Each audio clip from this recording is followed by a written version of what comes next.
ain't bought it, but I'm going to tonight, so. How is everyone doing? Very good. You all are training to be teachers, correct? We are indeed. Wonderful, wonderful, wonderful. How much longer do y'all have to go? 1 semester.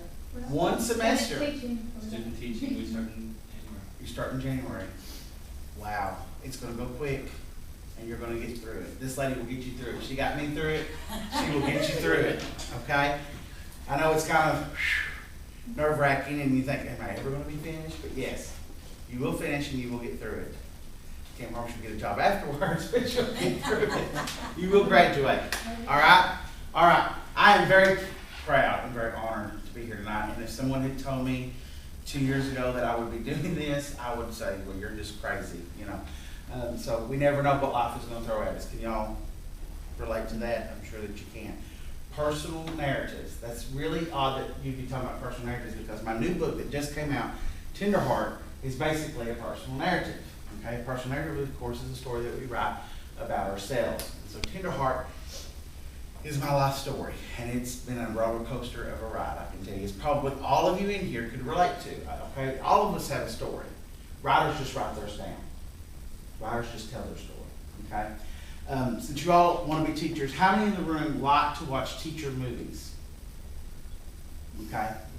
You don't like to watch teacher movies, really? When you get in the classroom, you probably will start liking these teacher movies. I love teacher movies. There's only one problem with them. I'm a tender heart. I cry a lot at them. You know? I do too. They're so sad. The little kid gets the answer right. I'm like, oh, yay. All right. You know, but there's a movie. How many of y'all have ever heard of the movie Music of the Heart? Oh, you need to watch it. You've not heard it. It's an excellent, excellent movie. It's about this lady who goes through a bad divorce. Her name is Roberta Gaspar Demetrius, and she lives in the northeastern part of the country. This is, of course, a true story. And she's a violin teacher. Okay? And after this divorce, she goes back home to live with mom, and her life's just a mess. I don't know if any of y'all went through a divorce, but if you have, you can certainly relate. Okay? We've all got our war stories, so to speak. And so she meets an old high school friend, and he talks her into going and applying for a job in Harlem, which is in New York City, in a very rough area of New York City. Well, this is completely foreign to her. She doesn't relate to these people or anything, but she gets the job. For some reason, she just goes after it, and she gets this job. But it's not at all what she expected. When you enter the classroom, it's not at all what you expect some days. Okay? So she has decided that she's going to quit.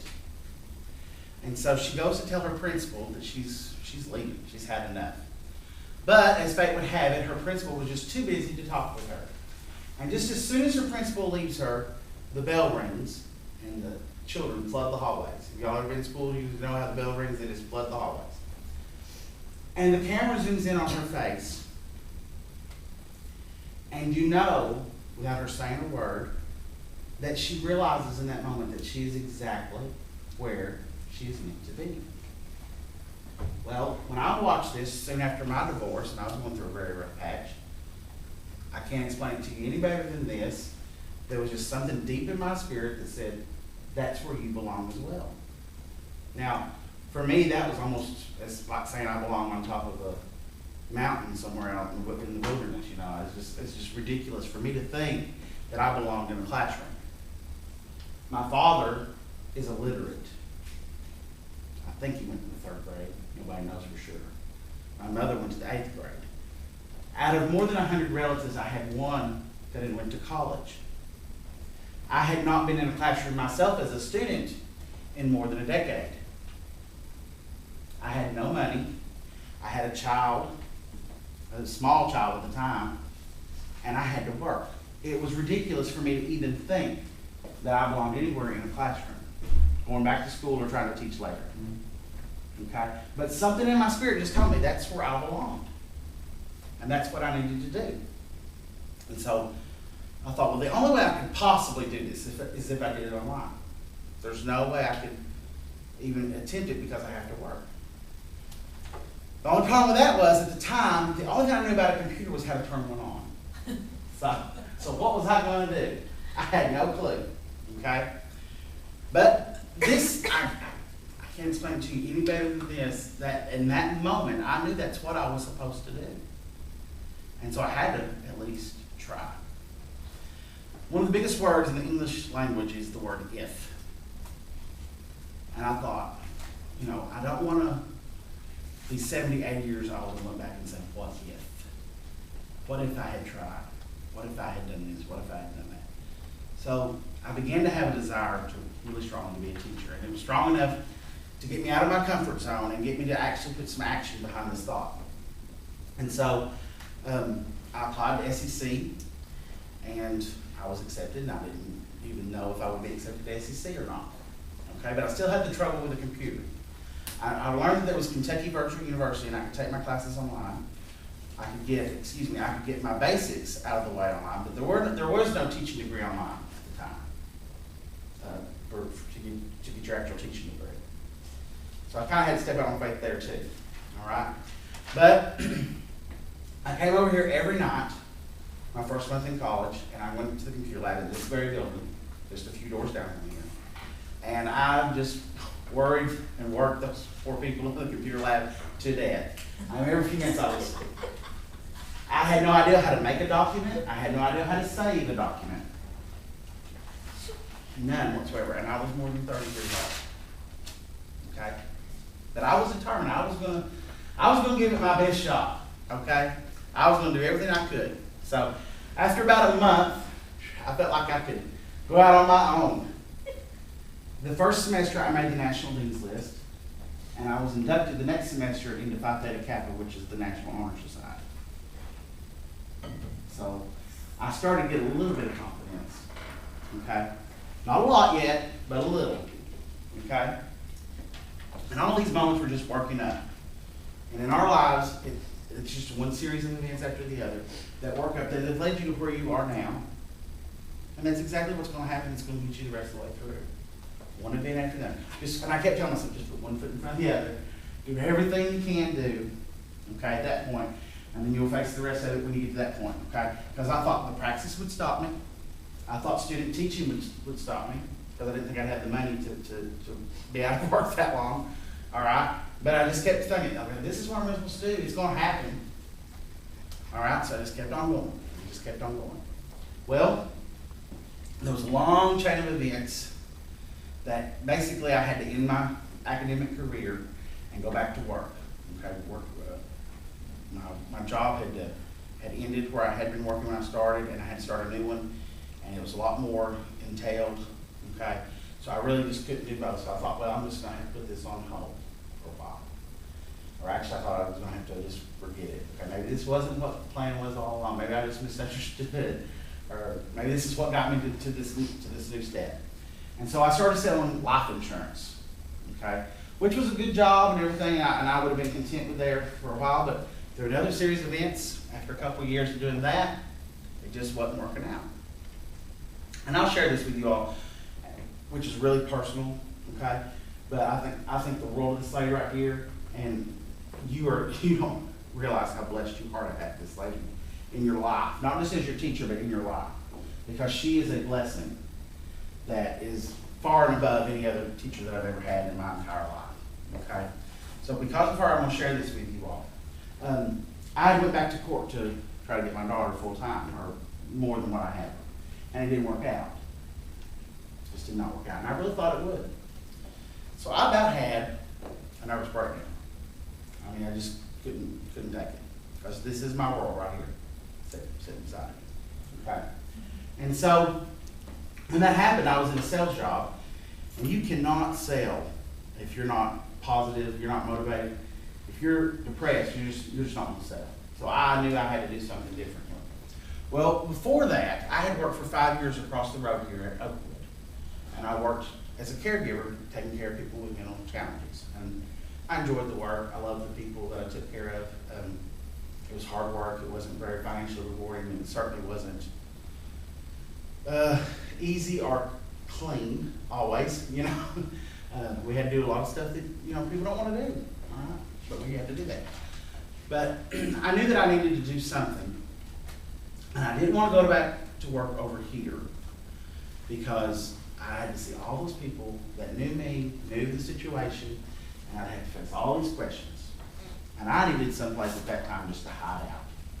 I just needed to get away, because I was depressed. more than I'd ever been in my life.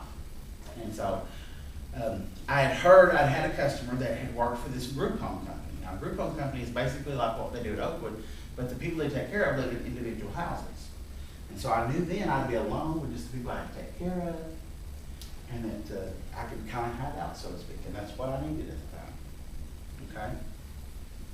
And so I went to work for a company called Independent Opportunities, and they have offices here in Somerset, London, Campbellsville, and Richmond. Okay? And I was working in a house. And the first house I got was not the best house. You know, ever start out with a great house, you know. But through another chain of events, you know, life just, you never know when things are going to change. One night I go into work and they said, "Can you work at a different house tonight?" I was like, "Yeah, I can work at a different house tonight." I'm glad to work at the house because the boys I've taken care of, woo, they keep me on my toes. They were what's called high functioning, and what that means is they're very intelligent, okay? But they just need somebody basically with them. Now, when they get that way, they get real verbal. You know, they can talk and they can say anything they want, and they know it. So it's not always the best situation to be in. So I went to work in this house where the people needed more care, and I like that kind of work. I like to do that, and I just kind of clicked with those guys. Well, while I was there that night, one of the gentlemen that I was taking care of, his mother came, and she worked over here at Oakwood and had for years, and I had no clue that was her son.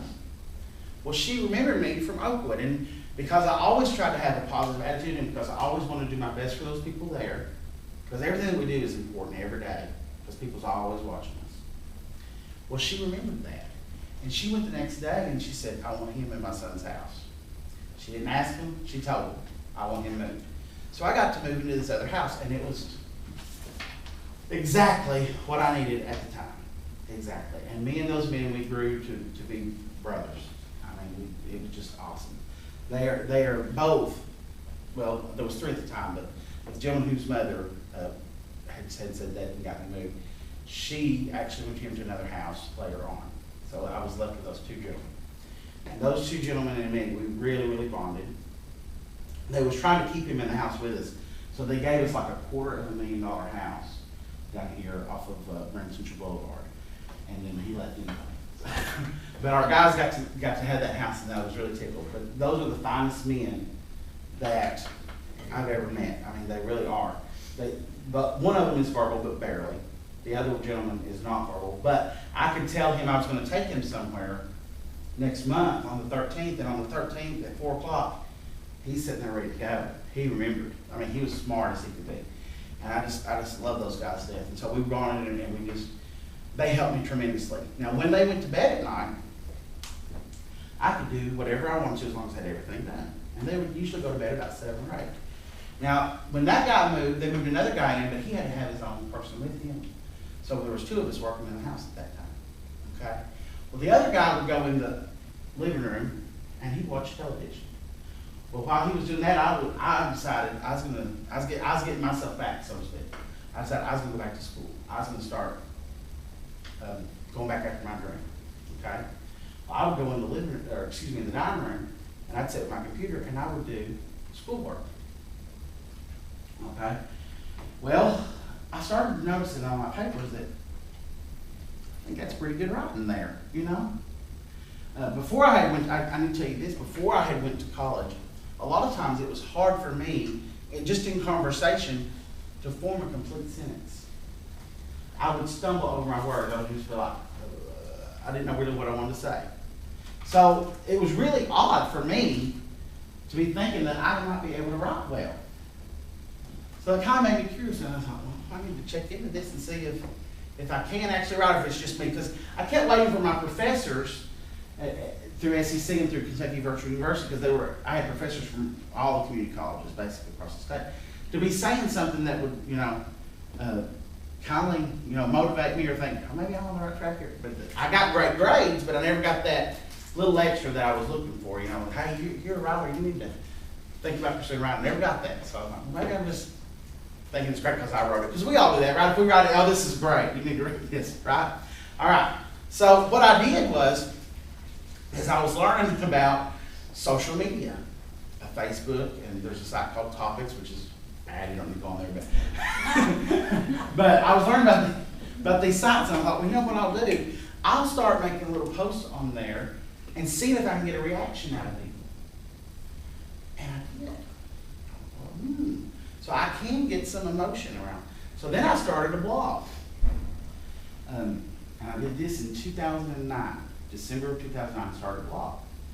Well, what I would do is I would use topics to promote that blog, because if you're going to write, you're going to have to promote. Because nobody knows who you are as a writer starting out. Okay? So what I would do is after I make my blog entry, I'd go on topics. And if you're familiar with topics, you know that there's a room for like every town. Well, I'd go into Somerset's topic room and I'd say, read my blog, and I'd post a link. And then I'd go to Hazard, I'd read my blog, and post a link. And I did that with literally hundreds of towns all across America, all across the world. Well, it wasn't very long ago, I was getting thousands of hits on that blog.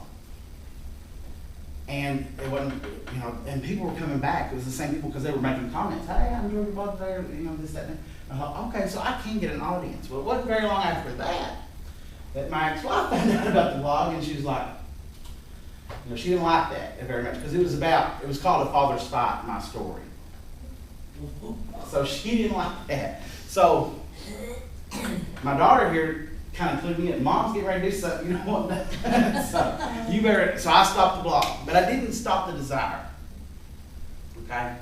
So in early 2011, one of the gentlemen that I was taking care of, oh, by the way, January 2011 is also when I started the education program at Midway.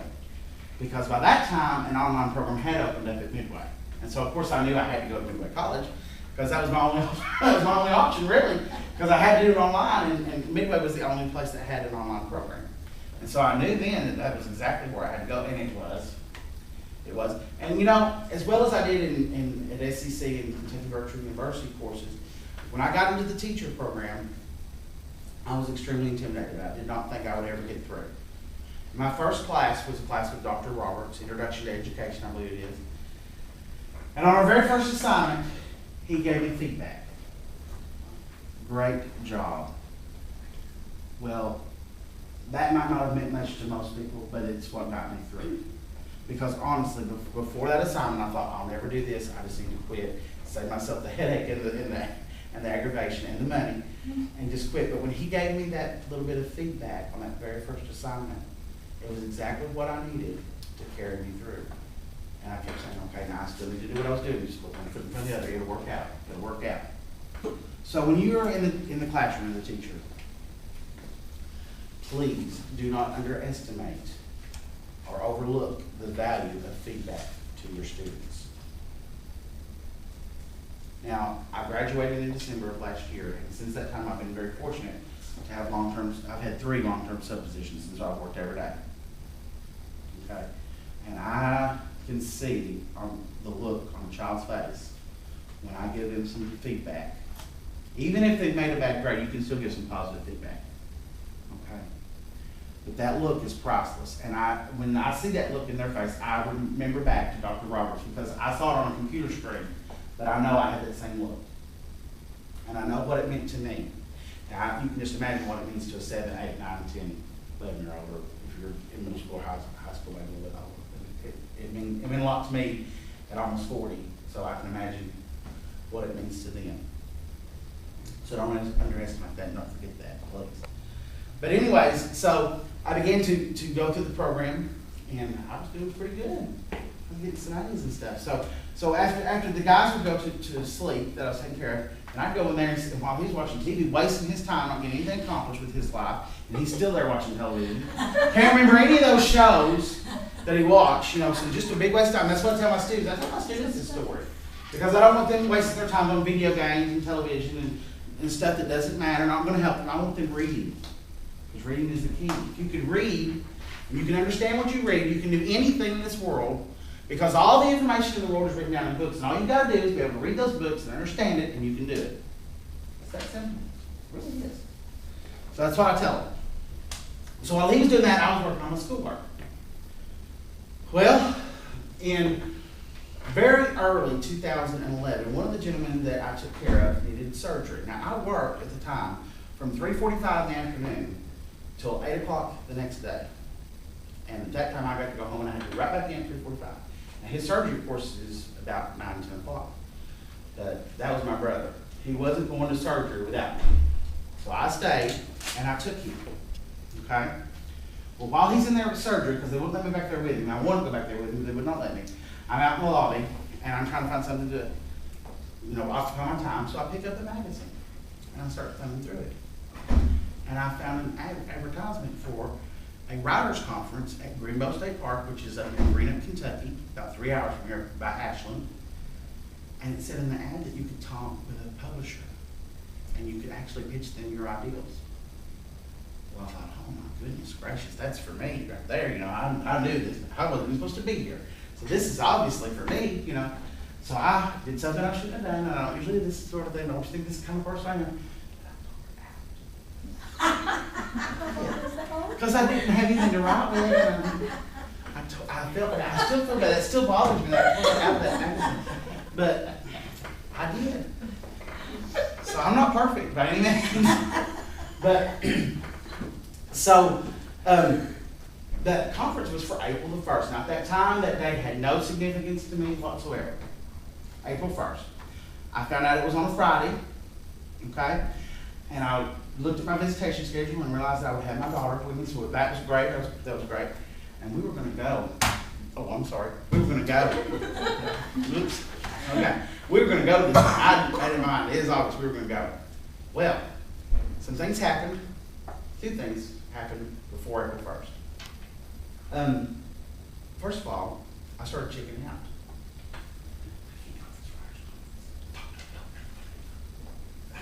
No, I can't do that. That was what was going through my mind. Then another thing was happening was I had wanted for years to buy a little house. I was living in a mobile home on my aunt's property. It was an old mobile home that I fixed up. I had to live that way basically so that I could save enough money to student teach. That was the whole purpose of that. Okay, I chose that because I wanted to teach more than anything. If that meant that I had to live in substandard housing for a while, and that's just what I was going to have to do. Now, we had fixed it up, and it was comfortable and everything, but it was just an old trailer. Okay? And it was down there off 1247, right on 1247, across from Ball Road. Oh, yeah. That's where it was. Okay? That is. So that's where we lived, and of course, I had been saving, money up along to student teach and everything, and I got this idea. I don't know how in the world I thought this was the time to buy a house, because I hadn't went through student teaching yet. I hadn't finished my degree, still had a year to go on that, but I started looking and found a house for sale at the bank, and it looked really nice in the pictures, and I thought, okay, it's not too expensive, and it looks really nice, let's go look at it. So I called the real estate agent and went look at it. Still hadn't went to the bank, didn't know if I could buy anything or not, okay? Because I went through a divorce, and if you went through a divorce, you know that your credit is not the best if you go through a divorce, okay, most usually. Especially the way I went through, because I spent $20,000 in legal fees trying to get her, which was more than I had. Let's just leave it at that. There's a whole big story there, and it's all in Tenderheart. But anyways, so we looked at that house, and when we got there was a family renting it, and they had not, let's just say they had not kept it up, and they were not the cleanest people in the world. So what the house looked like in real life was not anything at all compared to what it looked like in those pictures.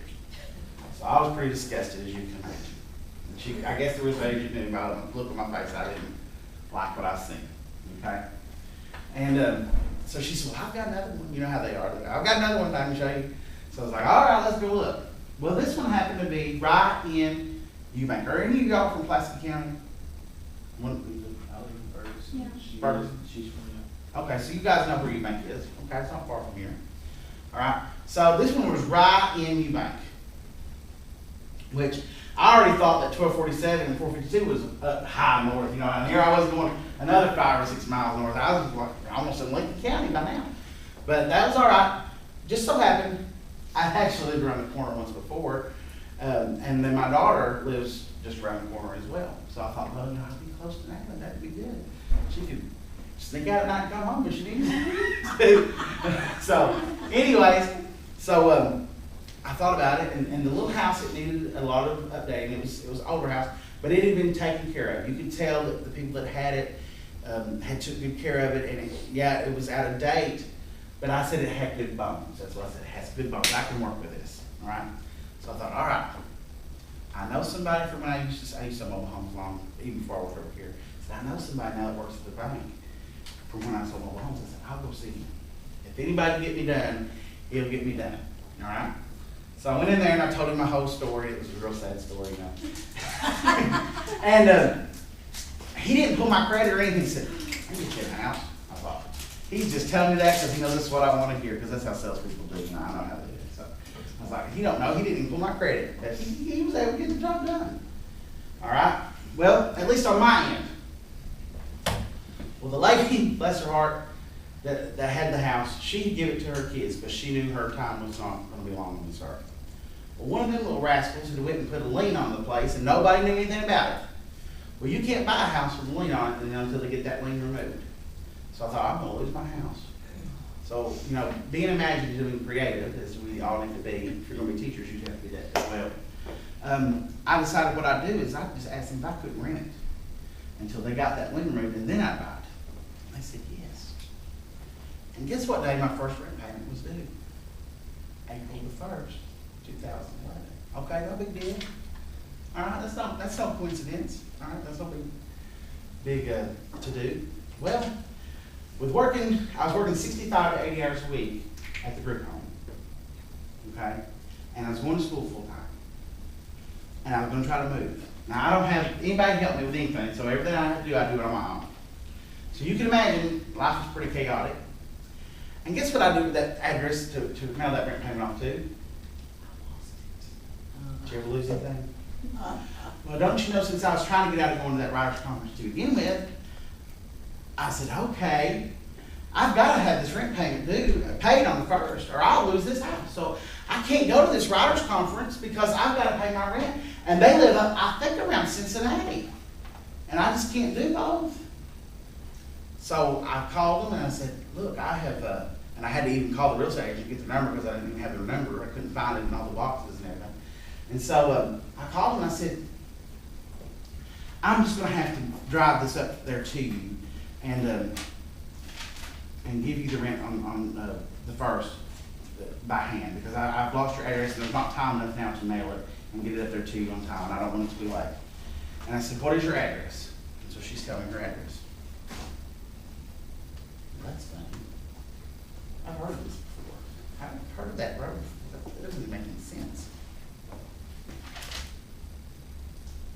So I hung up the phone, I stood there. And he hit me. And I took off on a run down the hallway. I went to my dresser, and my dresser's got like a little secret drawer. I probably shouldn't tell this. Especially if it goes on Facebook, but I've got a little secret drawer in my dresser. And I pulled out the paper. You know the little paper that I tore out of the magazine? And I looked. And I literally stood there for just a second, and I was like, that cannot be. They lived right down the street from Greenville State Park, less than a mile. And I had to be there on the 1st anyway. So how could I not go to this writers' conference? I have to drive right past it. Now, what are the odds of that? I have no clue. I looked it up. There's about 40,000 square miles in the state of Kentucky. What are the odds that they would be within one of where I had to be that day? I don't know what your personal beliefs are, but I believe at that moment I knew it was God's plan. I had to be. I had no clue what else the plan was, but I knew that it was God's plan for me to be at that writers' conference. So I go, and I've got 17 book ideas, books that I just know are going to be bestsellers. Okay. Well, I get there late, as always. Okay. Just about 5 or 10 minutes. Okay. So I get there, and it's a room much like this, maybe a little bit bigger than this. Okay. And the desks are long, they're like tables, and there's like 2 or 3 chairs in each one. And there's one right there by the door, and I sit down there. Well, there's probably 15, 25 people, something like that. Less than 50, but more than 10 or 20, okay? In the room. Well, they start introducing themselves and going down the road, and every one of them has wrote a book. I'm like, are you telling me I'm the only one in this room that hasn't wrote anything, that's not ever been published, ever? And I just wanted to crawl right back out of the little room. I knew I had to be there, right? So I couldn't. But that's what I wanted to do. So finally they get to me, and I'm just like, I'm just here, you know. I haven't wrote anything, I haven't done anything, I just thought I could, you know. I'm here for you guys to tell me if I can or not. Can I? May I have your permission? So they go on over there in the room. Well, probably by that time they go over to the other side, there's another lady that comes in, and she sits down beside me. Nobody acts like it's any big deal. Nobody says hello. Nobody smiles. And they all knew who this woman was, but me. Who do you think she was? Okay. Well, by that time, or a few minutes later, they hand everybody a piece of paper, and it just has one line on this piece of paper, and you're supposed to write a story like that on it. And so my little piece of paper says, I opened the door and that was it. Well, I just took off writing just real big and fast, you know. I opened the door and, well, I was this little 10-year-old boy, and it was my birthday party, and it was the door to the basement, and I go downstairs, and I open the door and I go downstairs, and out of the shadows comes this hideous beast. But this beast is like no other beast. He's my size, and I'm a 10-year-old boy. Could it be true? Could I have a twin brother? Was my grandmother correct all these years that I had a twin in the basement that they just said she was crazy? So I thought, this is creative, this is great, this is wonderful. You know, I've showed creativity, and and all this stuff. And so we all had to read it, of course, in front of everybody. I started saying in front of God and everybody. That's the way we talk to you, man. In front of God and everybody, we have to do that. All right. So I read it, and I'm really proud of it. You know, I think, oh, this is great, because we always think that we're great, right? Or we should. Well, anyways, I looked up, and everybody in the room was looking at me like I had 3 heads. I mean, I was getting this.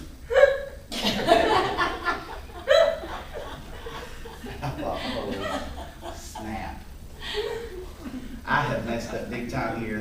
This is just ridiculous. All these authors, they know what they're talking about, and I have just messed up big time. Well, nothing else was said, and not long after that, we went to our rooms because they have a resort there, so we were all staying on the property. So the next morning, we were going to get to meet the publisher. I was the first one in line. I waited. And I waited. I'm waiting to talk to this publisher. I got my 17 ideas. Didn't have one of them written out, you know, because I wasn't going to spend all that time writing something I couldn't even get published. You know, I just had the ideas. I thought that was good enough. Don't you want to buy this book? Because I mean, look at this idea. It's great. Okay. So I mean, I didn't know. Most of the people that I get approached by now are the same exact way. They don't have it wrote down either. They just want, hey, can I get you to publish my book? I don't have it yet, but you know. I realize how silly that actually is now, but I didn't then. All right. So I go in and open the door, and guess who's sitting there at the table? It's the publisher. It's that lady from last night. I'm going, no. She saw my big mess, and she probably thinks I'm stupid, and she's not even going to talk to me now. But she was very nice, and she let me come in. I thought she just threw me out. Just get out. You know, I don't want to talk to you. You're crazy. All right. This little boy living in the basement. Get out. So I thought, well, no, I'm going to go ahead and I'm going to give it a try. All right. So, and this is what I tell myself. You know, at this time, going through midway and going through this ordeal, put one foot in front of the other. That's all I can do, and that's all any of us can do when we're going for our dreams. Just put one foot in front of the other. Just keep on trucking. So I made it the 100 miles or so that it seemed over to where she sat, and I set my big self down, and I said, all right, lady, I got 17 book ideas. How many of you want? No, that's not what I said at all. But I pitched one to her, maybe pitched 2 or 3, and then she just stopped me. Okay, hold it, she said. I'm like, okay, now she's going to throw me out. She's heard off, she's going to stay, and she's going to throw me out. She said, look, I like what you did last night. You showed that you have creativity. You showed that you've got promise as a writer. She said, but I don't want any of that stuff. She said, right now what's selling is scary books, paranormal. If she hadn't said scary, I would have known what paranormal meant, because I just didn't know. So I was like, okay. She said, if you'll write me something scary, I'll look at it. And so I thought, okay, I've got my chance now. You know, okay. All I got to do is write something scary. Well, I didn't know anything scary. Okay? So, and they always say, write what you know. And there's a reason for that, because you can only tell your story Nobody can tell your story the way you can, okay? Because you know all the details. All right. So we're coming back home on 64, and I'm like half wanting to laugh and half wanting to cry, and I didn't know what to do. I was just, what am I going to do? I got a chance, I got a chance. And I was telling Natalie the whole way, I got a chance, and we got a chance, we got a chance, this is going to happen, this is going to happen. Okay? But I didn't know anything scary. Oh, wait a minute. I forgot something important. While I was there at that conference, I was eavesdropping every time I got a chance. I was trying to learn all I could. Well, I heard this lady say something, and it stuck with me. And if I hadn't heard this, none of the rest of this would have happened. She was telling somebody that she could publish a book for just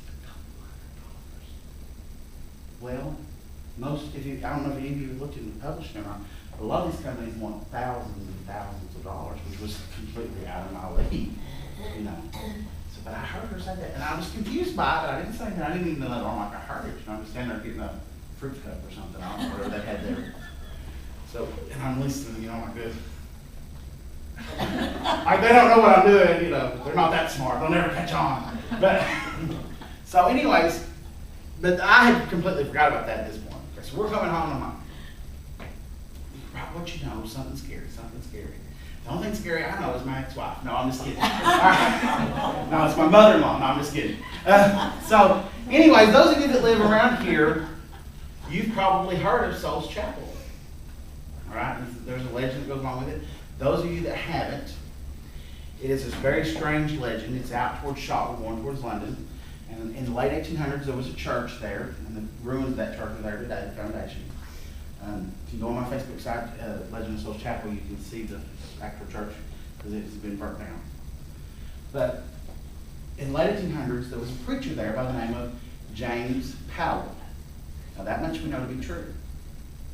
Well, legend has it that he was a very evil man. He was a good preacher, but he was a wolf in sheep's clothing. Okay? He was actually into Satanism and the occult. And somehow, in the late 1800s, he convinced his congregation to turn. And so they did some horrible things up there. That's what the legend says. Now, whether that's true or not, we do not know. But that's what the legend says. Okay? Then the legend kind of differs depending on who's telling it. Some people say that people in Somerset found out what was going on, and they went out there and they took care of it. The other legend, which is the one I chose to use, because I thought it was a lot more interesting, and honestly, if this happened, this is what I believe happened. He had a young daughter who was just about 6 or 7 years old.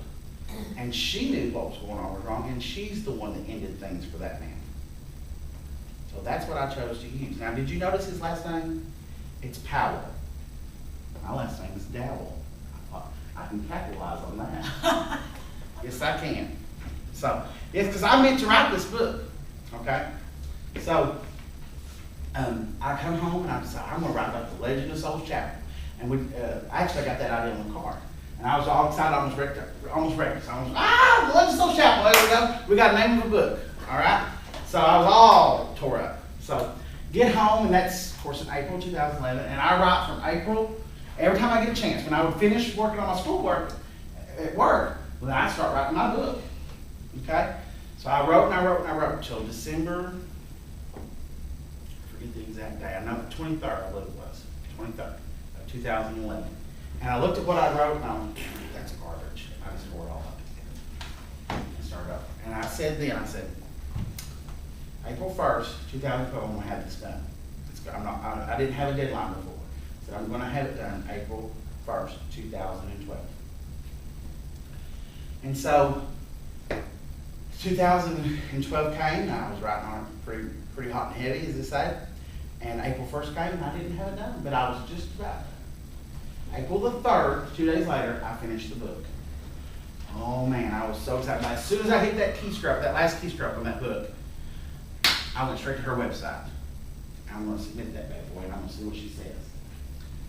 Well, there was a big notice on her website. Her website is turquoisemorningpress.com. Okay, they're out of Louisville. There's a big note. We have stopped taking submissions as of April 1st, 2012. I thought, how in the world can that be? I mean, literally, my heart sank. I mean, I almost passed out. I'm like, no way. Not after all this, not after all the midnight hours of staying up and trying to get this book ready. No, there's just no way this could happen. I mean, I was meant to do this, right? So this can't happen. I mean, this can't happen. So I just go off in a tizzy, okay? And I'm just mad at the world. And I go about 30 minutes later around the corner to the Eubank post office. I've done this now for a year, because I've lived in the house now for a little over a year. Never before seen anything like this. There's a card on the bulletin board for a publisher who is right there in Eubank. I thought, this has got to be why. This is what I was meant to do. I was meant to contact this publisher, right? Okay. So I contact this gentleman, and I go, well, I don't want to tell you this, but I guess I will. I stole the card. With the intention of taking it back, and I did. I couldn't take the ripped page back, or I would have, from the magazine, but I could take this card back. And that's exactly, I looked at that and I thought, take it. No, don't take it. Wait a minute, you can bring this back, it'll be okay. All right. So I brought it, took it back. But anyways, so I go home, and I just live around the corner, so it's got 2 minutes. And so I dial the number. Well, Mr. Todd, yes, sir, this is Steve Dowell. I've got a book. It's a great book. You gotta look at it. You gotta look at it. Okay. So he said, I'll look at it. He said, I'll meet you Friday at the Eubank post office. Because that's where most publishing deals are done, or at the post office. He said, I'll meet you at 10 o'clock Friday. All right. I got a meeting with the publisher. It can happen. It's gonna happen. Well, I got online and I started looking at his publishing company, and all of his books were just available there on his website. Well, I didn't know anything about him, and he just lives about 2 miles down the road from me. So I was like, I don't know if I'll sell a lot of books like this, Because the other lady from Louisville, she was on Amazon and Kindle, and I thought, that's where I need to be, and stuff. And then I got to looking at his books, and they're like $25 and $30. I'm like, who's going to pay $25 or $30 for my book? Because nobody even knows about, anything about me as a writer. So I don't really want to do this now. But I'd already made the commitment. I thought I need to honor it. So I go over there Friday, and I'm waiting around, and 10 o'clock comes, and nobody shows. I'm kind of glad, because I didn't really, know that this was what I was supposed to. I didn't have a clue as to what I was supposed to do, though. If this wasn't it, I had no clue what I was going to do. But I didn't. I don't know. I just waited. So I started leaving. I thought, no, wait a minute. That's not right. I need to give the man a minute or two, because he's on his way maybe, and that'd be rude. Didn't want to be rude. I'd already tore magazine paper, and I'd already stole a card. Even though I took it back, I didn't want anything else against me, because you just, you can't afford too many strikes. So 3 and you're out. So I'll wait. So I said, all right, I'll wait 2 minutes. And then I said, God, I'll wait in 10 minutes. If he's not here in 10 minutes now, I'm going to go, and it'll be okay. All right? All right. So, because I just talked to God like that. That's just the way I talk to him. Okay.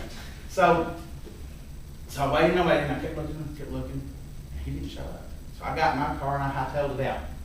All right? But what am I going to do now? Okay? Yeah, I've been set free, but I have nowhere to go. All right? So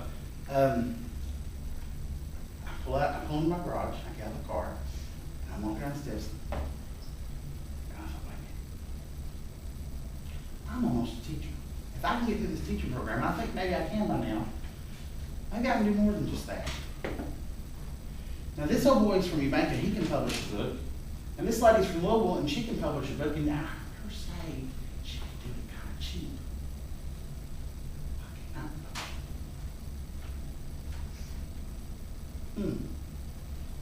So I took off running again to the computer.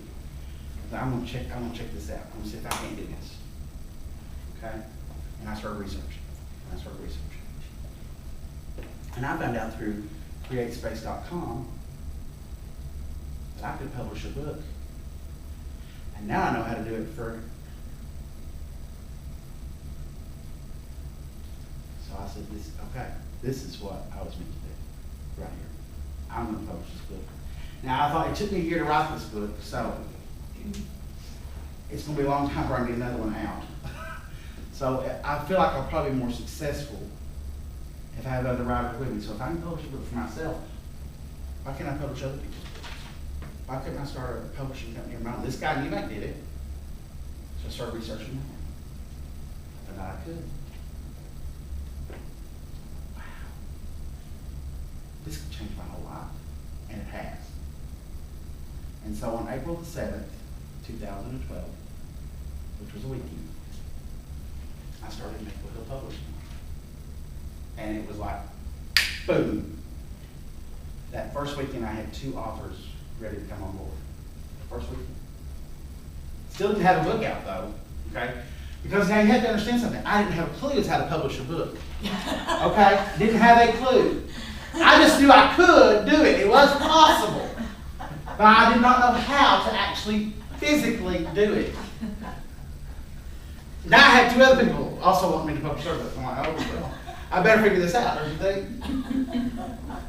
And this is all during the time, too, that, you know, I'm doing my teaching program at Midway. And working 65 to 80 hours a week. So, man. Oh, yeah, I didn't tell you this part. I'd also started substitute teaching. Yeah, in January 2012, they had a freeze in Classic County, and they wouldn't hire any subs. Well, they released that freeze, and so to gain experience, I started subbing. So now remember, I'm working from 3:45 to 8 o'clock. Well, I worked out where I could get off at 7:30 or 7:15, and I could go sub at schools. Which meant as soon as I got out of the schools, where did I have to go right back to work, which means I had to work 24 hours in a day. But that's how bad I wanted to teach. Because I knew when I saw that lady's face, that's where I belonged. And now I knew that I was supposed to publish this book. Well, I'm getting kind of old. Okay, I'm 40 years old. It's now or never for me. If I don't go after my dreams now, I'm not going to in life. And I knew that. And so that was my motivation. Everybody's like, how could you do that? How could you, or why would you do that? Well, it's because I had no choice.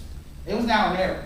Those of you that have got your life in front of you, so to speak, not right in the middle of it like I am, you're blessed because you're getting into your calling early in life, and I did not. So I knew if I was going to do it ever in my life, I had to do it now. And that's what got me through. But, so anyways, I started learning how to publish a book. And I was like, okay, what do we do here? And how do I format this? And what are the margins? And what do the page counts got to be? How do I get page numbers on the document? Because I still didn't know how to do that. And I didn't know about headers and footers and all that stuff. So I was like, okay, good grief. April 24th, 2012, Legend of Souls Chapel came out. And that night I was flooded on Facebook. Now I started, and I should tell you this earlier, sorry. I started promoting this book as soon as I started writing it because I knew that publisher would look at it a whole lot more strongly if I had a following, if I had people that wanted to buy the book. So I had started a Facebook page on Legend of Souls Chapel. I've got about 600 likes on that page right now, but I'm getting ready to delete that page because I've started a new author page. Because with all these books, it's just going to be too much to have a page for every book. So I'm going to have one centralized page, and it's going to be fair. And I've started that about 3 weeks ago, and I've got 300 likes on it. So April 24th comes out, and I am flooded with notifications, and I sold like 25 books that first night. Now, since that time, I've published about 20 to 25 books. That's the biggest premiere that we've ever had. No other book has sold as many as Legend of Souls Chapel until September 2nd. And that is when I released my second book, which is called Tender Heart, and that's my life story. And that has absolutely blown Legend out of the water. And I'm just shocked. I did not anticipate that at all. I thought, you know, Legend would be the bigger one and Tender Heart would be the smaller one, but it looks like it may be the other way. And I'm very, very grateful for that. But so Legend of Souls Chapel comes out on April 24th. And since that time, let me tell you this. The average new author sells about 125 to 150 books in the first 2 years. I've sold more than 1,000 Legend. So I'm very grateful for that. And so, thank you. Didn't think I could do it. Didn't think I could do it. And it just absolutely amazes me that anybody reads it and likes it. But God certainly knew what he was doing, and I'll tell you why. This book deals with the occult. And if you know me, and a lot of people are like, why would you write a book about devil worship? Well, I wouldn't have had the lady not told me. I never would have thought that. The lady not told me that I had to write about something scary. Okay? For her to look at. So I knew I had to write about something scary, and the only thing I knew that was scary was Souls Chapel. Well, a lot of people that are into that sort of thing love this book, which I didn't think they would, because it's a very pro-Christian book. This book deals with good and evil, okay? And it's very real.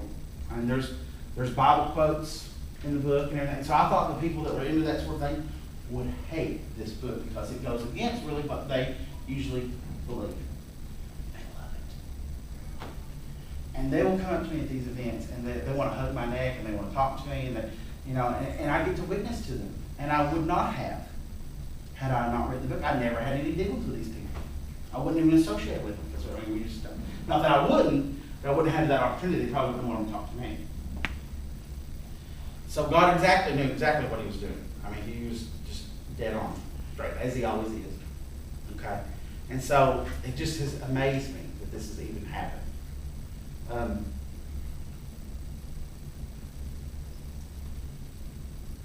One day last year, and I forget the exact day, I believe it was January 14th of 2000. No, that would be this year, January 14th of 2013, excuse me. My dream is to teach at Eubank Elementary because I live right down the street from Eubank Elementary as well. So that's where I feel like I need to be. We'll see if it actually works out. I'm subbing there now, so keep my fingers crossed. The principal's child is in my class, so that could help me. It'll either help me or hurt me. So I'm being hopeful on that. But I had went down there last year because I didn't have one day to sub. I wasn't going to sub until 11:30 because it was going to be half a day. So I went down there one day to offer my services as a volunteer because I thought, I don't get that door, And so I go down there to volunteer, and guess what? They didn't need me. They didn't want me that day. So I felt really cruddy. There's no other word for it. I just felt cruddy. You ever feel cruddy? I felt cruddy. I mean, here I was trying to volunteer, trying to get my foot in the door, and they didn't even want me. So I thought, well, there's no hope for me there. So I go back home, and I'm disgusted. And it gets about 11 o'clock, and I'm getting ready to walk out the door to head to Shopwood Elementary, where I got that half a day. And the phone rings. Well, I almost walk out the door and go on. The son said, no, you need to answer that phone. You never know. Somebody might be hurt. So I go and get the phone, and this lady says, hello, this is, I can't believe I forgot her name. It just went out of my head. This is so-and-so from WLEX TV News. I'm like, yeah. Who is this? No. This is so-and-so from WLEX News. I think it was Brittany, but I can't remember Brittany's last name. But anyway, so I'm like, yes, ma'am. I'm like, yes, ma'am. She said, somebody has told us that you wrote a book about Social Chapel. Is that right? I'm like, yeah. She said, can we do an interview with you? I'm like, what? When? Today? I'm like, no. I'm getting ready to go to Chapel Elementary. I just had this big spew. I just let it leave. I got to go to Chapel Elementary. I got to say I can't do that. That's all right. So she's like, well, wait a minute. She said, can we come to school and interview you? And I'm like, well, I don't know. Let me call and ask. I'll call you right back. So I called over there, and they said, well, yeah, you can do that, because the lady I was going to sub for, I was getting ready to do a long-term sub position for her. Well, that is actually the time of her lunch, and then her planning right after that. So I was going to be free. And so Mr. Norrison's principal there, and he graciously said that I could. And then I thought, well, wait a minute now. Shopwell Elementary is right down the street from Souls Chapel, because they wanted to do it at Souls Chapel. So Mr. Norris, would it be all right if, since I've got all that time, if I left school grounds for just a moment and come right back in? And he let me. Because he thought it was pretty cool that I was going to be on television. I did too. So they came and we did the interview, and 90,000 people saw it. And legend just took off from there. And so I was just absolutely floored and amazed and humbled and grateful. Another 1,000 emotions all rolled into one. But it never would have happened if I had given up, or if I just hadn't done all that I could. Sometimes we don't give our full effort in life. And what you're doing right now is extremely important. You're wanting to be educators, and that's very noble and honorable. Proud of each and every one of you for choosing this profession for yourselves. Okay? But I know how it is to sit in that seat and wonder if you're ever going to be able to run a classroom. I know what that's like. And you wouldn't have made it this far if you weren't going to make it. I really do believe that. I really do believe that each and every one of you, you're going to make it. You're going to make it. And then you're going to get to do the most awesome thing in the world. And that is you're going to be able to shape young minds. And to me, there's nothing any better. I was asked last year when I was doing teaching, what are you going to do if this book takes off and you make $1 million? I said it just like this too, and I was so proud of myself. And I said, if I could lie on a beach or teach, I would teach. I said, I'll hire somebody to run the publishing company. I don't care. Because this is where it's at. And it is. Every day I have close to 30 young people. And I get to make a difference in their lives. Now, you can make a difference with people's lives through the work. I'm not saying that you can't, you definitely can. But there's nothing more magic, more special than standing in front of a classroom and connecting with those students one-on-one. And so, now that my life story doesn't have such a tragic ending as I thought that it might, and I have achieved my dreams of becoming a teacher and becoming a writer, I thought I need to tell the story. So I started writing Tenderhearted. And that's my life story, and it just came out, and it was just amazing how well it's done already. And I've had a lot of people that's bought it and come on Facebook and said, you know, how it blessed them, how it touched them, and how they were really shocked by it. Because there's some shocking things, and a lot more shocking than anything I've shared with you all tonight. And so that book was coming out. And then I wanted for a long time to write something for young people. And so I got a book that I'm working on called The Zany Adventures of Natty's Daddy. Now, this is my daughter Natalie, and I call her Natty, so that makes me Natty's daddy. So for the last 13 and a half years, I've not been Steven Dowell most of the time, I've been Natty's daddy. So we've had some wild and crazy adventures, a lot of funny things. For example, you know, we've got a car now with a sunroof, and we hit a bird, and the bird flies into the sunroof and gets in there with us, and it's flapping and going crazy. We're going down 75. That's just kind of the kind of stuff you're going to find in The Zany Adventures of Natty's Daddy. She won't get out of bed, so I pour ice water on her head. You know, that sort of thing. That's what you're going to find in The Zany Adventures of Natty's Daddy. But I'm really looking forward to that. But that book's going to be so much fun, and the kids are going to love it. I'm going to share that in class, and it's just going to be great. But I've noticed something as I work in the public school systems. A lot of kids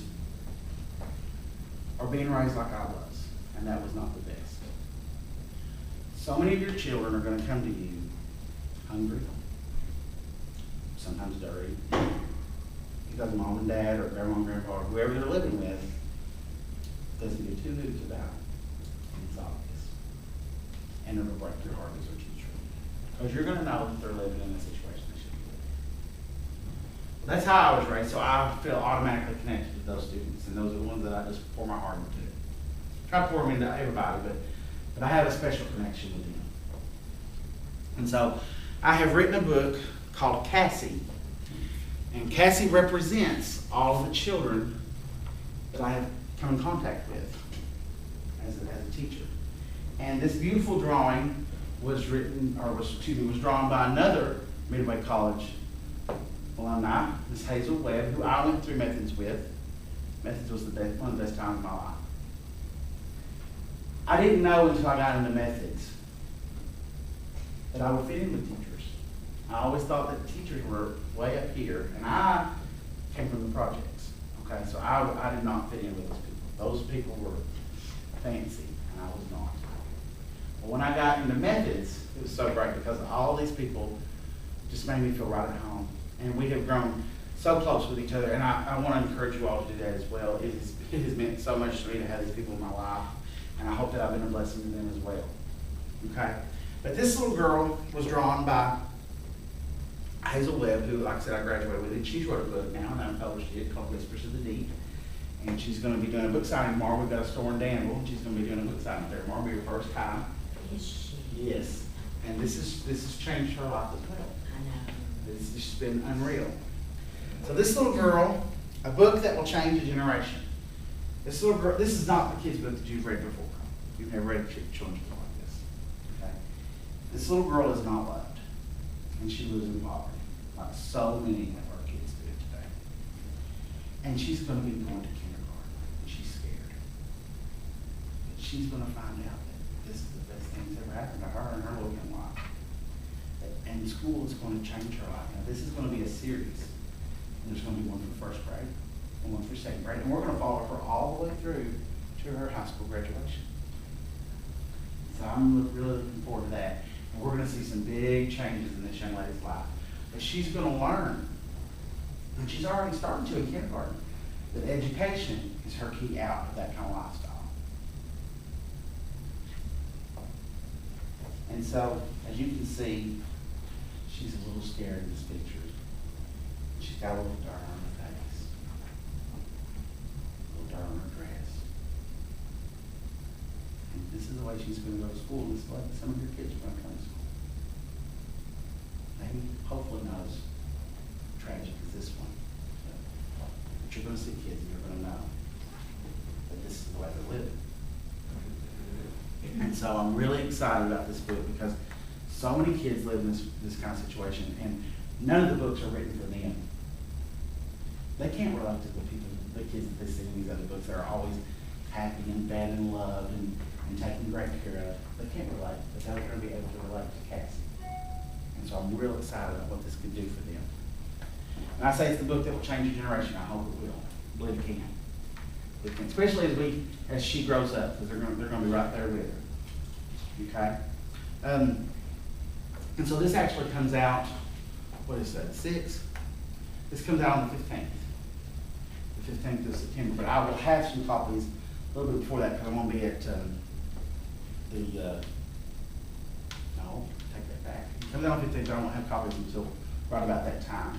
But I'm going to be doing a book signing in Science Hill on the 21st.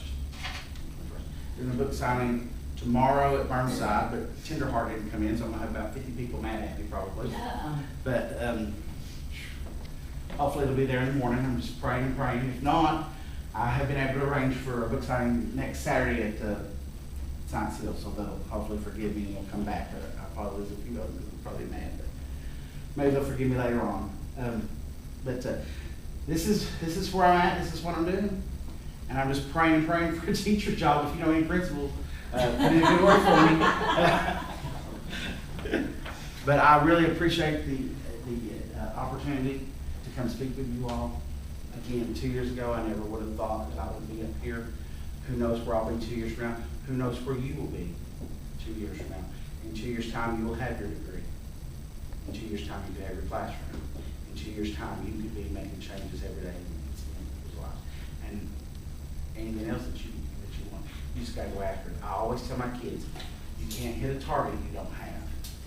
You need to get it going. All right? You need to get it going. And I tell my kids, right now I'm teaching 5th grade.